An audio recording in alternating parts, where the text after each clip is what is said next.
Islamabad high court के जजेस का नया नजरसानीशुदा ड्यूटी रोस्टर जारी कर दिया गया है। नए जजेस ड्यूटी रोस्टर में जस्टिस तारिक महमूद जहांगीरी का नाम शामिल नहीं है। माज़ूलशुदा जज तारिक महमूद जहांगीरी को वजारत कानून और इंसाफ ने बाज़ाबता तौर पर डी नोटिफाई कर दिया। जस्टिस जहांगीरी को ओहदे से हटाने के खिलाफ इस्लामाबाद बार एसोसिएशन की जानिब से जुज़वी हड़ताल की जा रही है।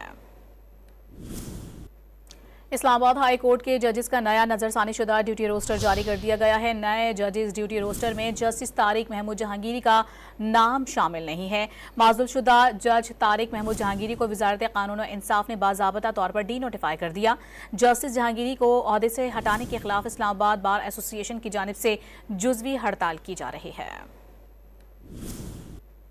इस्लामाबाद हाई कोर्ट के जजेस का नया नजरसानीशुदा ड्यूटी रोस्टर जारी कर दिया गया है। नए जजेस ड्यूटी रोस्टर में जस्टिस तारिक महमूद जहांगीरी का नाम शामिल नहीं है।